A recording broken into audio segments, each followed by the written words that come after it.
Welcome to my YouTube channel. Last lecture में हमने blood pressure पर बात की थी। ब्लड प्रेशर के बाद मैंने आपको ईसीजी भी समझाया था, है ना। तो ब्लड प्रेशर और ईसीजी को समझने के बाद आपके दिमाग में ब्लड और आपकी ह्यूमन बॉडी से संबंधित बहुत सारे क्वेश्चन मन में आ रहे होंगे कि हमारी बॉडी के बारे में इतनी सारी चीज़ें हैं, तो क्यों ना हम इनको समझें या जानें, है ना। तो जिन लोगों ने वीडियो देखा है निश्चित तौर पर उनके मन में बहुत सारे क्वेश्चन होंगे, है ना। तो आप कमेंट सेक्शन में लिखें कि सर आप ये टॉपिक को समझा दीजिए, है ना। तो मैं आपको सारी चीज़ें बता सकता हूँ, है ना। तो मैंने सोचा कि ब्लड पर जो एक दो टॉपिक और हैं तो उनको मैं आपको समझाऊं। इसके साथ साथ मैंने निश्चय किया कि मैं हार्ट को भी डिटेल से समझाऊंगा। आपकी हड्डियों का मतलब बोन, हड्डियां या स्कeleटन सिस्टम पर भी एक वीडियो लेके आऊंगा। किडनी किडनी से संबंधित बहुत सारी बीमारियां होती हैं और किडनी के बारे में जानने की इच्छा रहती है, उसको मैं आपको समझाऊंगा। आपके दांतों के प्रकारों को मैं आपको समझाऊंगा।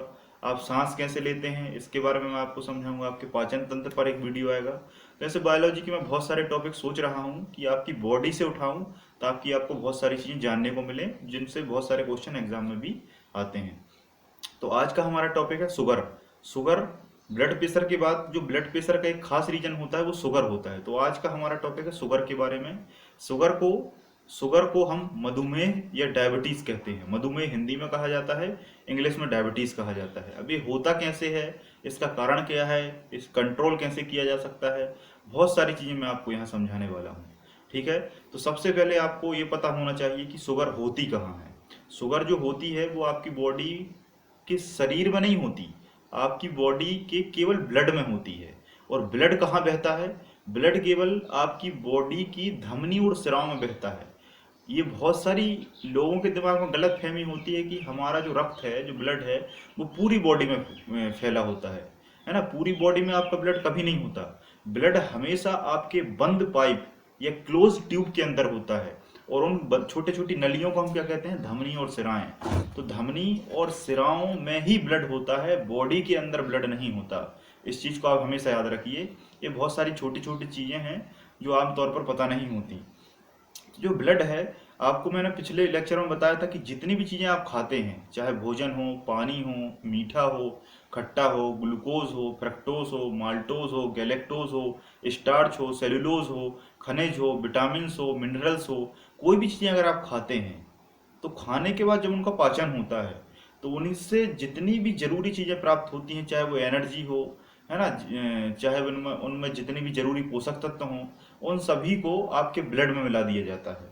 और ब्लड में जैसे ही मिलाते हैं और मिलाने के बाद ब्लड उस चीज को पूरी बॉडी तक फैला देता है। अब इसमें आज हम केवल मीठी चीजों पर बात करेंगे जिनमें शुगर होती है। मीठी चीजों पर बात करेंगे जिनमें शुगर होती है या जिनमें शर्करा होती है, जिनमें ग्लूकोज होता है। शर्करा और मीठी चीजों को हम विज्ञान की भाषा में क्या कहते हैं? ग्लूकोज कहते हैं। क्या कहते हैं? ग्लूकोज कहते हैं। ग्लूकोज का फार्मूला होता है C6H12O6। सी का मतलब होता है कार्बन, एच का मतलब होता है हाइड्रोजन और ओ का मतलब होता है ऑक्सीजन। कार्बन, हाइड्रोजन और ऑक्सीजन के जब अणु 1:1:2:1, 1:2:1 में जब मिलते हैं तो वो किस कंपाउंड का निर्माण करते हैं? ग्लूकोज का। और ग्लूकोज कैसा होता है? मीठा होता है। इसी को हम शर्करा कहते हैं या शुगर कहते हैं। अब ये बढ़ती कैसे है, कमती कैसे है, उसको आप समझिए। हमारे शरीर में एक छोटा सा अंग होता है। हमारे शरीर में जो आपका पेट है, पेट को हम आमाशय कहते हैं, स्टमक कहते हैं। पेट या आमाशय के नीचे एक छोटा सा अंग होता है। अभी क्या है कि आपको इस तरीके से समझ में नहीं आ रहा होगा। मैं बहुत जल्द कोशिश करूंगा कि एक बोर्ड का अरेंजमेंट हो और ताकि मैं आपको बिल्कुल डायग्राम बनाकर इन सारी चीज़ों को समझा सकूं। तो अभी आपके पास सुनिए, अभी मैं बोर्ड का अरेंजमेंट कर लूंगा, उसके बाद मैं आपको बहुत अच्छे से समझाऊंगा सारे चीज़ों का डायग्राम बनाकर। क्योंकि जो बायोलॉजी है, जो साइंस है, वो ओनली डिपेंड है डायग्राम पर, स्ट्रक्चर पर। तो अभी आप केवल समझ लीजिए, फिर आपको बहुत अच्छे से रिवीजन हो जाएगा। तो आपका जो स्टमक है, इसके नीचे एक छोटा सा अंग होता है जिसको हम कहते हैं पेनक्रियास। हिंदी में इसे कहा जाता है अग्नाशय। हिंदी में से क्या कहते हैं? अग्नाशय। बहुत सारे आयुर्वेद के जो व्यक्ति होते हैं वो कहते हैं कि आपके पेट में आग जलती है, ज्वाला होती है जो भोजन को पचाती है। तो ऐसा कुछ नहीं है, ज्वाला वाला कुछ नहीं होती। अग्नाशय उसका नाम है, आग वगैरह उसमें नहीं जलती। उसमें बहुत सारी सेल्स पाई जाती हैं, जिसे विज्ञान के आधार पर मैं आपको समझाऊंगा। अग्नाशय में लैंगरहैंस सेल्स या कोशिकाएं पाई जाती हैं। लैंगरहैंस द्वीप या आइलैंड पाए जाते हैं। अब ये द्वीप क्या होते हैं? ये कुछ नहीं, ये विशिष्ट प्रकार के सेलों के ग्रुप होते हैं जिन्हें हम लेगरहेंस सेल्स या द्वीप कहते हैं। ये जो विशेष प्रकार की सेल्स हैं ये 3 प्रकार की होती हैं, अल्फा सेल्स, बीटा सेल्स और डेल्टा सेल्स।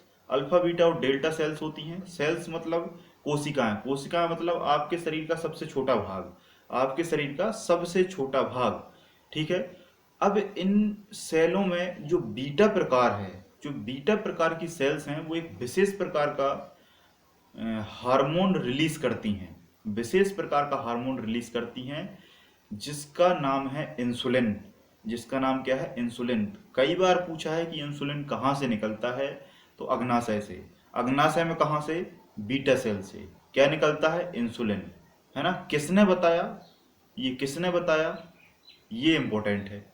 कौन वो वैज्ञानिक थे जिनने सबसे पहले इंसुलिन के बारे में बताया? तो सबसे पहले बताने वाले कौन थे? बेटिंग एवं बेस्ट। बेटिंग एवं बेस्ट इस पूरी मैकेनिज्म में इंसुलिन, शुगर, है ना, कैसे बढ़ जाती है शुगर, इस सभी को समझाने वाले वैज्ञानिक का नाम क्या है? बेटिंग एवं बेस्ट। 2 वैज्ञानिक थे, तो बेटिंग एवं बेस्ट ने इसको समझाया कि बीटा सेल से एक हार्मोन निकलता है जिसका नाम है इंसुलिन, और जिसका शरीर में केवल एक ही काम है कि आपने जितनी मीठी चीजें खाई हैं, जितनी आपने शक्कर या शुगर ली है, उस शुगर को पचाना, उस शुगर को पचाना केवल एक ही व्यक्ति का काम है जिसका नाम है इंसुलिन। इंसुलिन एक्चुअली व्यक्ति नहीं है, वो मैंने समझाने के तौर पर कह दिया। इंसुलिन हार्मोन, इंसुलिन हार्मोन ही आपकी बॉडी में एकमात्र ऐसा हार्मोन है जो आपकी मीठी चीजों में उपस्थित शुगर को पचाता है। जब इंसुलिन आपकी बॉडी में नहीं होगा, जब आपकी बॉडी में इंसुलिन नहीं बनेगा, तब आपकी खाई हुई मीठी चीजों में उपस्थित शुगर पच नहीं सकेगी, क्योंकि पचाने का काम केवल इंसुलिन का है। जब इंसुलिन ही नहीं होगा तो वो मीठी चीजें आपकी बॉडी में पड़ी रहेंगी, जमा होती जाएंगी, क्योंकि उनका डाइजेशन, उनका पाचन नहीं हो सकता, क्योंकि इंसुलिन आपकी बॉडी में नहीं है। जब इंसुलिन नहीं है तो उनका पाचन नहीं होगा, और जब पाचन नहीं होगा तो वो बॉडी में आज जमती जाएंगी, जमती जाएंगी, जमती जाएंगी, शुगर बढ़ती जाएगी, शुगर बढ़ती जाएगी, शुगर बढ़ती जाएगी, और आपको शुगर की बीमारी हो जाएगी। क्लियर है? अब एक बहुत ही बारीक चीज मैं आपको समझाने वाला हूं, गौर से सुनिए। कभी भी जो शुगर की मात्रा आपके शरीर में बढ़ती है, शुगर की मात्रा आपके शरीर में बढ़ती है, तो उस रोग को शुगर की बीमारी नहीं कहा जाता। समाज में लोग कहते हैं, ये अलग बात है, लेकिन वास्तविकता क्या कहती है उसको आप समझिए। जब शुगर आपकी बॉडी में बढ़ती है तो उसको हम क्या कहते हैं? डायबिटीज। उसको हम क्या कहते हैं? डायबिटीज कहते हैं इंग्लिश में, और हिंदी में कहा जाता है मधुमेह। हिंदी में क्या कहते हैं? मधुमेह। बहुत बारीकी से सुनिए, मैं इसमें आपको बहुत ही रोचक चीजें बताने वाला हूँ, ठीक है। तो जब शक्कर की मात्रा बढ़ती है तो उसे शुगर की बीमारी नहीं कहते, कह देते हैं आमतौर पर, वो एक अलग बात है, लेकिन एक्चुअल में बीमारी का नाम क्या है? डायबिटीज है। ऑप्शन में अगर डायबिटीज रहे तो आप उसी को टिक करेंगे, डायबिटीज, हिंदी में मधुमेह। क्लियर है बात? लेकिन जब शुगर की मात्रा आपकी बॉडी में कमती है, जब शुगर की मात्रा आपकी बॉडी में कम होती है, मतलब शक्कर बहुत लो हो जाती है, कुछ लोग शक्कर ही नहीं खाते तो उनकी शक्कर जो है वो लो हो जाती है, शुगर में शुगर लो हो जाती है, कुछ लोग उसे भी डायबिटीज कह देते हैं, कुछ लोग उसे शक्कर की मात्रा गिरने को ही डायबिटीज कह देते हैं, जो कि सरासर गलत है। तो फिर सही क्या है? सही है हाइपोग्लाइसीमिया। सही क्या है? हाइपोग्लाइसीमिया।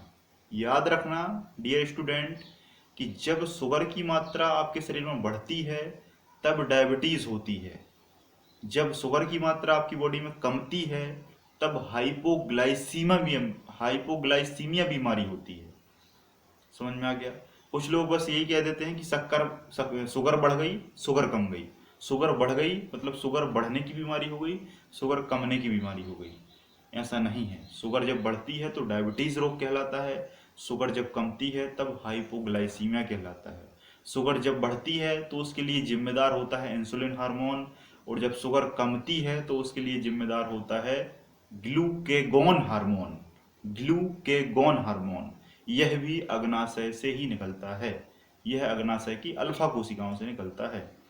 तो यहाँ तक बात क्लियर है। अब पाचन कैसे होता है, कैसे ये इंसुलिन काम करता है, उसको आप समझिए। होता क्या है कि आपने मीठा खाया, मीठा आपके पेट में गया, पाचन हुआ, पाचन होने के बाद उस मीठे से ग्लूकोज निकला। उससे क्या निकला? ग्लूकोज निकला। C6H12O6 ये ग्लूकोज है। इस ग्लूकोज पर पहुंचा इंसुलिन, इस पर पहुंचा इंसुलिन, और इस इंसुलिन ने ग्लूकोज को तोड़ दिया, ब्रेक कर दिया। और जैसे ही तोड़ दिया तो इस ग्लूकोज से क्या बन जाता है? ग्लाइकोजन। क्या बन जाता है? ग्लाइकोजन। और जैसे ही ग्लाइकोजन बनता है, और इस ग्लाइकोजन से हमारी बॉडी ऊर्जा ले लेती है। क्या ले लेती है? ऊर्जा ले लेती है। मतलब उस मीठे से आपके बॉडी में एनर्जी की पूर्ति हो जाती है। तो ग्लूकोज से क्या बन गया? ग्लाइकोजन। ठीक है। अब इंसुलिन नहीं होता तो ग्लाइकोजन नहीं बन पाता, ग्लूकोज बस बना रहता है। और जब ग्लूकोज बस बना रहता है तो ग्लूकोज निरंतर बढ़ता जाता है। ग्लूकोज जब बढ़ता है तो शुगर बढ़ जाती है, तब डायबिटीज हो जाती है। समझ में आ गया? अब कभी कभी क्या होता है कि इंसुलिन आपकी बॉडी में बहुत ज्यादा बनता है। किसी किसी व्यक्तियों की जो जेनेटिकली कोड के आधार पर उनका जो अग्नाशय है वो बहुत डेवलप होता है, तो उसमें इंसुलिन बहुत ज्यादा बनता है। जब इंसुलिन बहुत ज्यादा बनता है तो आपकी बॉडी में जो ग्लूकोज है, ग्लूकोज ज्यादा टूटता है, क्योंकि ज्यादा इंसुलिन होगा तो आपकी खाई हुई मीठी चीजों में उपस्थित ग्लूकोज को ज्यादा तोड़ेगा। तोड़ता जाता है, तोड़ता जाता है, तोड़ता जाता है, तोड़ता जाता है, और ग्लाइकोजन फिर ज्यादा हो जाता है। ग्लाइकोजन ज्यादा हो जाता है, ग्लूकोज कम हो जाता है। ग्लूकोज जब कम हो गया तो शक्कर कम हो गई, शुगर कम हो गई, और शुगर जब कम हो गई तो आप फिर रोगी हो गए। और उस रोग का नाम क्या है? हाइपोग्लाइसीमिया। उसका क्या नाम है? हाइपोग्लाइसीमिया। तब यहीं पर अग्नाशय से एक और हार्मोन निकलता है जिसका नाम है ग्लूकेगॉन। जिसका नाम क्या है? ग्लूकेगॉन। और ग्लूकेगॉन आकर फिर से ग्लाइकोजन को ग्लूकोज में बदल देता है। फिर से ग्लाइकोजन को ग्लूकोज में बदल देता है। जैसे ग्लूकोज में बदलता है तो ग्लूकोज कैसा है? मीठा है, और शुगर बढ़ जाती है। शुगर बढ़ जाती है, और ये चक्र लगातार चलता रहता है, लगातार चलता रहता है। तो यहां तक बात क्लियर है। तो आपकी बॉडी में जितनी भी चीजें हैं सभी औसतन होना जरूरी है, सभी एवरेज होना जरूरी है। अगर कमती हैं तो भी समस्या है, ज्यादा होती हैं तो भी समस्या है। तो आपकी बॉडी की जो डिग्निटी है उसको मेंटेन करने के लिए हमारी बॉडी में ये पूरा सिस्टम होता है ताकि सारी चीजें मेंटेन रहे। तो चक्र क्या है? Glucose glycogen, glycogen glucose, glucose glycogen, glycogen glucose, इस तरीके से लगातार चलता रहता है। जब बॉडी में ग्लूकोज ज्यादा है तो ग्लाइकोजन बन जाता है, और ग्लाइकोजन ज्यादा है तो ग्लूकोज बन जाता है। इसमें कोई दिक्कत नहीं होती, ये यंगस्टर्स आप लोगों में बढ़िया तरीके से चलता रहता है। लेकिन जिस व्यक्ति की बॉडी में इंसुलिन या ग्लूकेगॉन डिस्टर्ब हो जाता है, वहां पर एक पक्ष या एक रिएक्शन डिस्टर्ब हो जाती है ना। जैसे ही डिस्टर्ब होती है तो वो मेंटेन नहीं हो पाता, या तो शक्कर बढ़ जाती है या शक्कर कम जाती है, जिसे हम डायबिटीज, मधुमेह या हाइपोग्लाइसीमिया के नाम से जानते हैं। जब ये शक्कर ज़्यादा बढ़ जाती है तो कोलेस्ट्रॉल भी बढ़ जाता है, और जब कोलेस्ट्रॉल बढ़ जाता है तो कोलेस्ट्रॉल और शक्कर आपकी जमा होने लगती है आपकी नलियों में। कौन सी नलियों में? धमनी और सिराओं में। किन धमनी और सिराओं में? जिन धमनी और सिराओं में खून बहता है। और जब खून बहता है, और उसमें पहले से ही कोलेस्ट्रॉल और ग्लूकोज जमा हो जाएगा तो खून बह पाएगा क्या? बताइए, खून बह पाएगा क्या? मान लो एक पाइप से पानी जाता है, एक पाइप से पानी जाता है, उस पाइप में बहुत सारा कचरा जम जाए तो पानी जाएगा क्या? नहीं जा सकता। तो वैसे ही आपकी धमनी और सिराओं में जो लोग बहुत सारा मीठा खाते हैं, बहुत सारी तेल की चीज़ें खाते हैं, तेल ऑयल समझते हैं ना, ऑयली चीज़ें हमेशा नुकसानदायक होती हैं। एक बात हमेशा याद रखिए, हमेशा याद रखिए कि आपकी बॉडी में ऑयली चीज़ें सबसे ज़्यादा नुकसान करती हैं। आप ऑयली चीज़ें खाते हैं, ऑयल जब ज़्यादा होता है तो उस ऑयल का कंजप्शन होकर इस ऑयल या कोलेस्ट्रॉल को आपकी धमनी और सिराओं में जमा दिया जाता है। मतलब जमा दिया नहीं जाता, ये जमने लगता है। जब ऑटोमेटिक जमता है तो आपकी धमनी और सिराओं में खून बह नहीं पाता, मतलब आपकी नसों में खून बह नहीं पाता, खून चोक होने लगता है। और जब खून चोक होने लगता है तो ब्लड प्रेशर बढ़ जाता है। और जब ब्लड प्रेशर बढ़ जाता है, क्यों क्यों बढ़ जाएगा? जब मान लो उसके अंदर कुछ रख दिया, मतलब धमनी और सिराओं नसों के अंदर जब कुछ रख दिया, तो हृदय जब यहाँ से पंप करेगा तो उसको ज़्यादा ताकत लगानी पड़ेगी। जब ज़्यादा ताकत लगाएगा तो बीपी बढ़ जाएगा, ब्लड प्रेशर बढ़ जाएगा। और जब ब्लड प्रेशर बढ़ जाएगा तो ब्लड प्रेशर कौन क्यों बढ़ा?